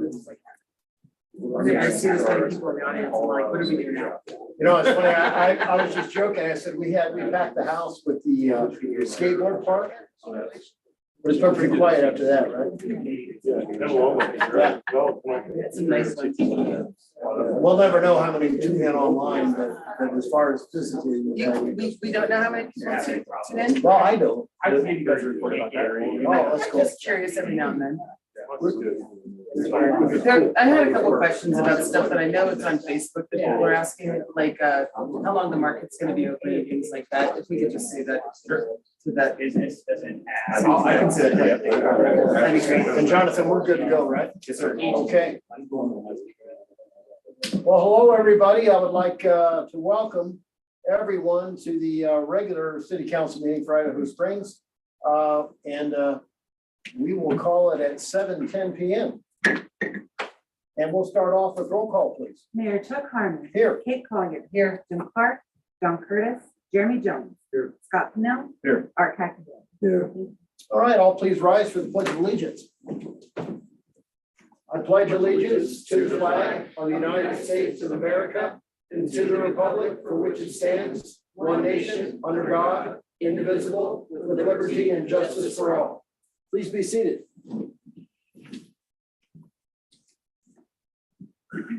We have an agenda before us tonight. Do I have a motion? I'll move to approve the agenda for September 11th, 2023 meeting. Thank you, Scott. Do I have a second? I'll second that. And a second from Kate. Any discussion? Hearing none, all those in favor, please raise your right hand and signify by saying aye. Aye. Any opposed? Does anyone tonight feel they have a conflict of interest? Hearing none, we will move on to approval of the minutes. Do I have a motion? I move to approve the minutes from August 28th, 2023. Thank you, Art. Do I have a second? And a second from Jeremy. Any discussion on the minutes? All right, all those in favor, please raise your right hand and signify by saying aye. Aye. Any opposed? Moving to the bills for September 11th, 2023. Do I have a motion? Make a motion to approve the bills through September 11th, 2023. Thank you, Jeremy. Do I have a second? Second. Thank you, Art. Do I have any discussion? Hearing none, roll call, please. Mayor Chuck Harmon. Yes. Kate Collier. Yes. Jeremy Jones. Scott Pennell. Yes. Art Hackett. Yes. Thank you. Thank you. We have some public comment tonight.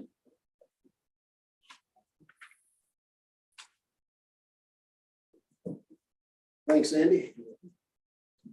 All right, and we will start off, looks like we only have one tonight, from Lisa Manifold. Welcome, and please come on up.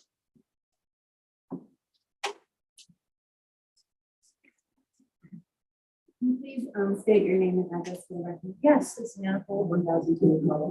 You're welcome. Mayor and Council, thank you for the time tonight. I just wanted to start off with a comment and a request. The first comment is from the Friends of the Library, the Idaho Springs Public Library, as well as the library staff at the library. I want to give you guys a thank you note for all the work that you all have Oh, well, done. thank you. It looks absolutely wonderful, and we've heard a lot of really positive feedback from the patrons. The grounds look wonderful, you know, the new patio looks wonderful, the cannon looks wonderful. There is more going on with that, I think, in the historical side. But we wanted to thank you for that, because I know it's been a long process on a couple of different fronts, and there's been some hiccups since construction started. So we wanted to say thank you very much, both on behalf of the library and behalf of the Friends. Kathy's here with me too. We also have a request for you. I know you can't speak or talk back, and that's fine, but we'd like to get this on your radar. When the parking is done in front of the library, there was discussion with Public Works about perhaps modifying the times that we park there, that are allowed to park there, based on what is working, what is not. After about a year or so, it's not working. One of the suggestions that we have had from both library staff and friends of the library is a short-term parking space, like 15 minutes, and then move some of the 3-hour spaces, maybe 2 of those, to 1 hour, because it really makes it difficult for our patrons that need to get in there when there's 3-hour parking. People aren't moving in time, so it's very hard for people to use the library spaces and get into.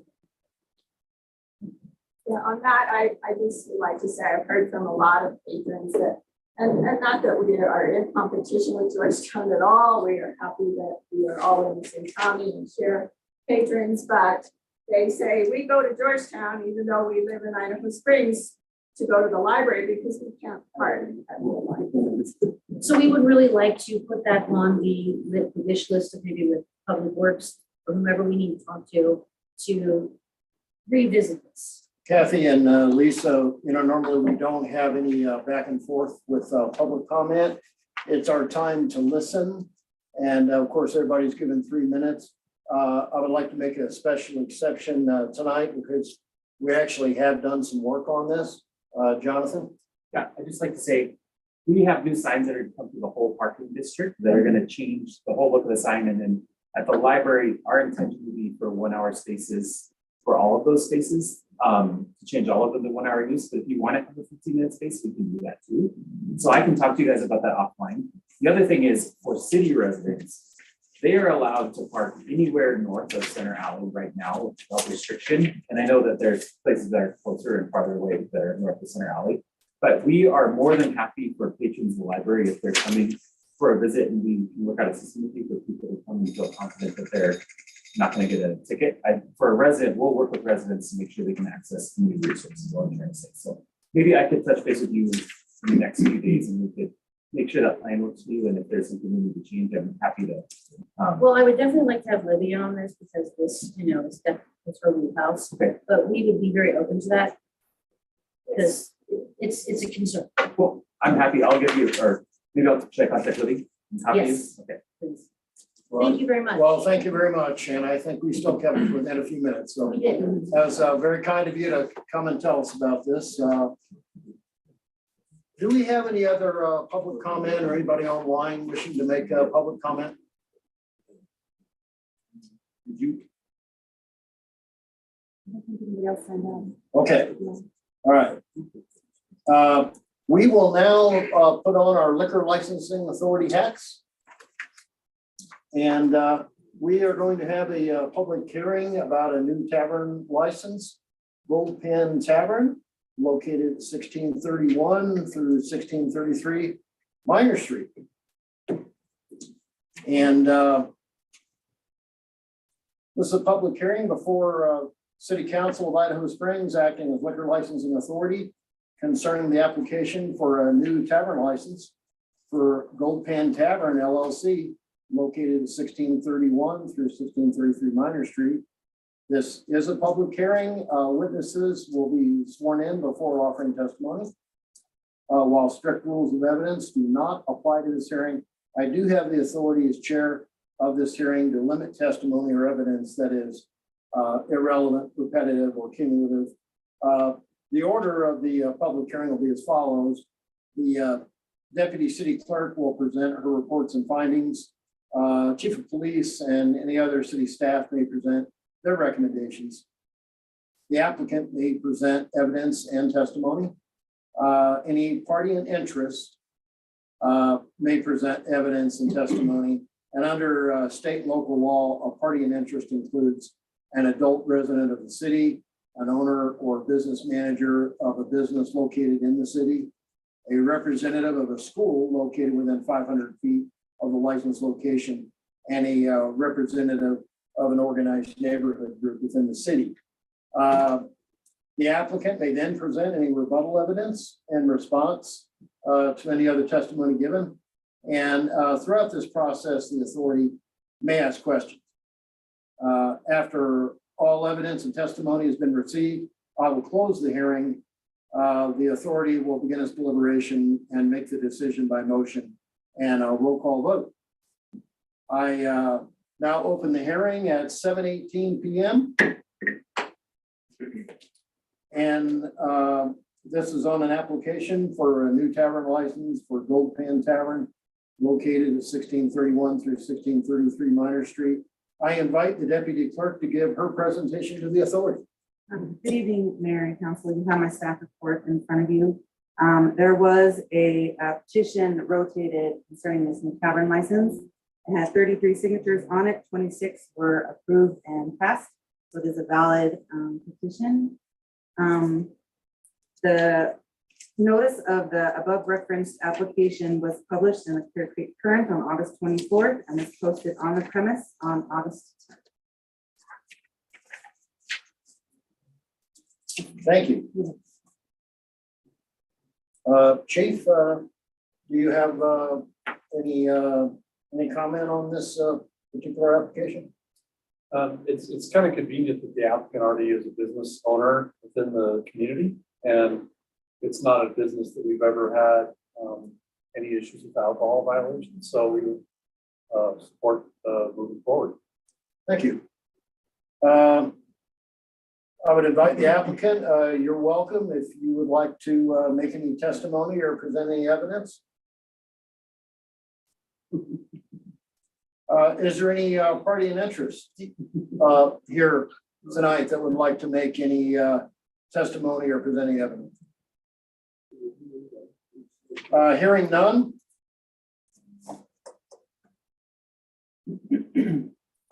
Does anyone on council have any questions? I mean, I'm just, I didn't see it in my report, but I'm just curious what the plan is. So, Ivana, do you want to just speak to the plan a little bit?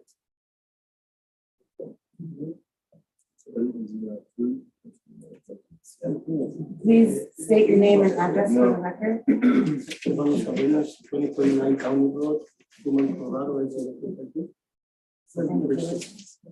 Please raise your right hand and repeat after me. Or you swear the testimony you're about to give is the truth, the whole truth, and nothing but the truth? Okay. Thank you. Well, we're planning to do like the way it was before, so we put a beer, we have a competitive back into it.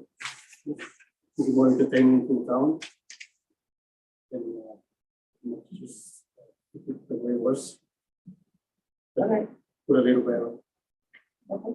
All right. Are you gonna serve food or? Yes, we will. Thank you. Anything further? No. All right, thank you very much. I will now close the hearing at 7:21.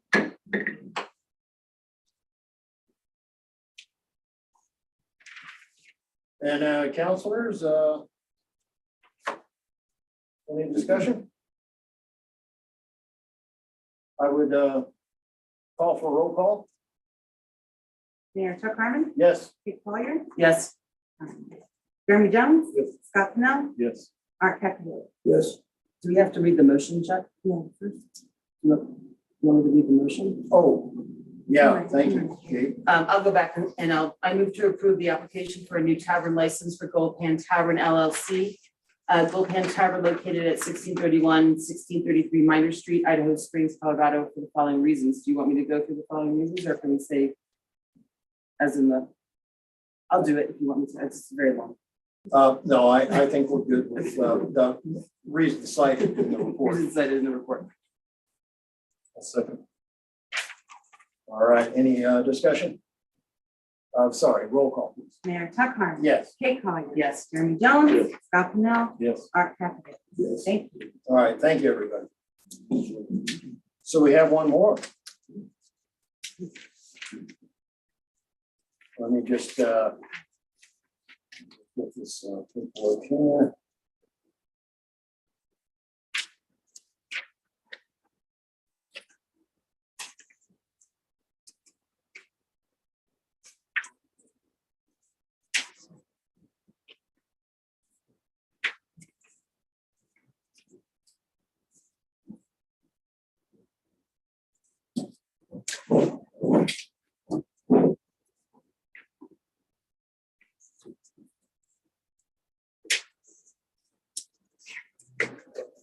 Thank you.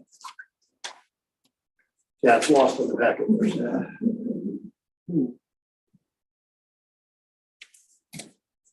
All right, next up, we're gonna have a public hearing for modification of premises to Yards Tap House located at 2731 Colorado Boulevard.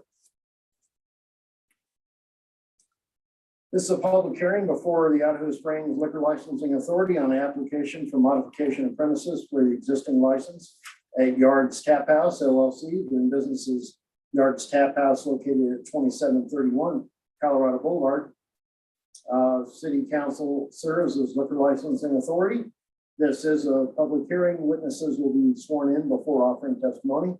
While strict rules of evidence do not apply to this hearing, I do have the authority as chair of this hearing to limit testimony or evidence that is irrelevant, repetitive, or cumulative. Order of this public hearing will be as follows. The deputy city clerk will present her reports and findings.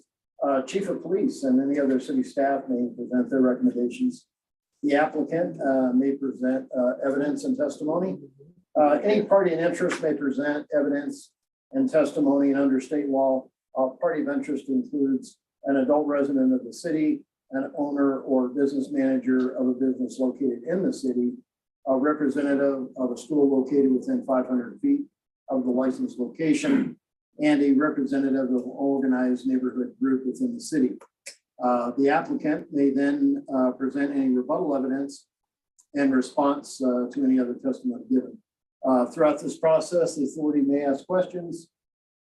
After all evidence and testimony is received, I will close the hearing and the authority will begin its deliberations and will make a decision by motion and roll call. The hearing is now open at 7:25. And I open the public hearing on an application for modification premises for Yard Tap House located at 2731 Colorado Boulevard. I invite the deputy city clerk to give her presentation to the authority. Hello again, Mayor and Council. You have my staff report before you. This is also an established business asking for modification for their newly paved front porch area. The application was posted in the Clear Creek Current on August 24th, 2023, and was posted on the premises on August 25th, 2023. Well, thank you. Chief, anything further? Mayor and council, similar answer to the other one, business that's already located in Idaho Springs. ISP never had any issues with alcohol with that business, so we would recommend moving forward. Thank you. Anything further from staff? All right, applicant is welcome. I'm sorry? I said only if you need me. Any party in interest in audience, you're welcome to put forth any evidence or testimony. All right. Straightforward, council.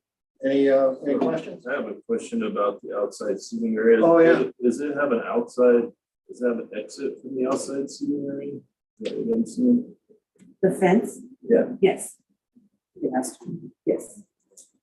Or like this, yeah, Moose, don't they have an outside area, but there's no outside exit, you have to enter from the inside? But I don't think you can come in your outside exit, am I correct? You can't come in the outside. You can't? And at the Moose, you can't go in that way as well. You can. Yeah. Yeah, you have to have with a fence, you gotta have a gate. An exit. Yeah. It's gonna be clearly marked and posted, no alcohol lines. All right, any further? All right, hearing nothing further, I'll close the hearing at 7:27. And counselors, any discussion? Seems very straightforward. Patios are good. All right, well, this time I will make a motion. I move to approve the application for modification of premises for Yards Tap House LLC, doing business as Yards Tap House located at 2731 Colorado Boulevard, Idaho Springs, 80452, based upon the findings that the applicant meets all the criteria set forth in Colorado Liquor Regulation 47-302. Yeah, Carmen just popped on. Oh. Hey, Carmen. Oh, okay, sorry. Just, well, maybe there was something we had to meet about, but. No, all no, right. no, just anticipating the ordinance and my exciting agenda heading. So no, I have no comment. Thanks, Mayor. All right. So I have made the motion. Do I have a second? And a second from Jeremy. Any discussion? Hearing none, roll call, please. Mayor Chuck Harmon. Yes. Jeremy Jones. Yes. Scott Pennell. Yes. Art Cacavel. Yes. Kate Collier. Yes. All right, everyone at Yards, thank you, and congratulations. Thank you. Wish both businesses tonight further success. Yeah. So good to have both. Yep. Oh, thank you. Appreciate the rescue. All right, Thank you, everybody. Carmen, next up is City Attorney. Do you have anything for us tonight? No, I don't, Mayor, but I think you have an ordinance first. Wow, that's good. I can't believe I missed. All right, we don't have the ordinance first reading. We do have an ordinance second reading. And this will be ordinance number 8. Do I have a motion? I'll make a motion to approve ordinance number 8, series 2023, and ordinance amending ordinance number 18, series 2021, concerning the vacation of rights of way associated with block 67 development, to consider the completion of compensation status. Thank you, Jeremy. Do I have a second? Second. Second from Art. Any discussion? Hearing none, roll call, please. Mayor Chuck Harmon. Yes. Kate Collier. Yes. Jeremy Jones. Yes. Scott Pennell. Yes. Art Cacavel. Yes. Thank you. All right. Carmen, you said you don't have anything for us tonight, but thank you for being with us. Absolutely. Thank you, Mayor Council. Andy, no request for action. Anything further to share tonight? The only other thing I'd like to share is that we will have a work session next Monday. It is budget season, and this will be an opportunity for each department to give an overview of their department operations and then their highlight of the requests for next year for 2024. So this kind of is the opening volley with council regarding the budget requests, and gives each department a chance to talk with council, ask questions, give a little direction if needed for the actual preparation of the numbers. And that draft budget comes back to council around mid-October, the first draft, and that's when we'll really get down into the numbers at that time. What time, Andy? Thank you.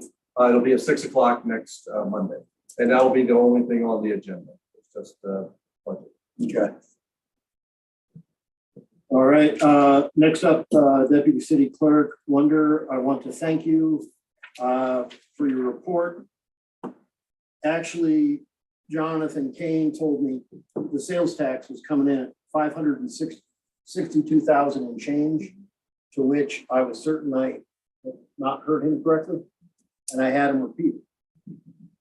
That breaks the old record by leaps and bounds. I just can't even believe that. Absolutely staggering. But Anyways, thank you for the report. Do you have anything further for us tonight? Mayor, I do not. Okay, well, all right, thanks. Chief, got your report, other action-packed, period of time, you know, you're like 20 calls a day kind of thing right now, or anything further? I also want to say thank you, for being at the, Touch a Truck event, yesterday. And, just so council, hears this, there were something like 700 people at that event yesterday. So anyway, very successful. Thanks for being there. Anything further to share with us? We're interviewing for our records position. We're interviewing this week a number of candidates, and then also we have testing and interviews for the open officer position on Friday and Saturday this week. So we're looking forward to that. Yeah. All right. Well, thank you. And Public Works, good report. No action tonight. All right. Thank you. So moving on to water facilities, we do have one request for action. And do I have a motion? Make a motion to approve the purchase of filters for the water treatment plant for total price of $115,110 and line item 51-72-7310. Thank you, Jeremy. Do I have a second? Second from Scott. And any discussion? I do have one thing. This is saving us 14%. And you know, you seldom have an opportunity to get a safe return like that. And I just want, I'm not getting off topic, but Patty sent out water billing information. Probably all of us got it. And believe it or not, there was a little debate over whether it went out in color to be a little eye-catching or black and white, which has the same information. And she had gone with black and white because it saved some money. And all I'm illustrating is I am very proud that we genuinely have a culture here, whether it's saving $16,000 on these filters or somebody making an attempt to either buy in volume or maybe have the printing a little different that gets us the same information. There's definitely a culture to try to save the citizens some dough when that possibility presents itself. So thank you. That was nice. And I just see this. I literally see this with every person here. And I know it happens like every day. I'm only drilling down on it because council often doesn't have the nuts and bolts and the last dollar and cent of what it is like we do on the filters. But I see it large and small, and I'm very grateful. So thank you. Any further comment? Roll call, please. Mayor Chuck Harmon. Yes. Kate Collier. Yes. Jeremy Jones. Yes. Scott Pennell. Yes. Art Cacavelli. Yes. All right, so as Andy indicated, we are going to have our next work session. Normally it's 2 weeks, but we're actually going to have one on Monday. And I know there's been at least a couple council members given a heads up. We have a candidate for Best and Brightest. Her name is Maria, and she's planning on being here to say hi. I think she would be an excellent addition, but as you can understand, I'm actually not encouraging her to stay for the whole 2 hour, but I want her to stay conscious, right? So leave on a high note. So, but we're going to show around. We'll have her for a couple hours before the the meeting, and then the next regular meeting of council will be in 2 weeks. And before I adjourn, I just want to open it up if anybody has anything further. Oh, yes, sir. Very minor. Did we ever, or did I miss it? Did we ever get numbers from other communities as far as this animal situation? Somebody can hit what we're going to reach out to? Wonder, I think you have had a very full plate, especially with the water billing issue. That's very minor. I didn't know if you had a chance to research it. I've had a chance to research that as well as the possible locations food trucks, and I think that's coming to planning commission here soon. Oh, good. So yes, that's. All right, well, thank you so much for looking at it. All right, anything further? I want to thank everybody for coming tonight, and we'll call it adjourned at 7:37. Thanks, guys.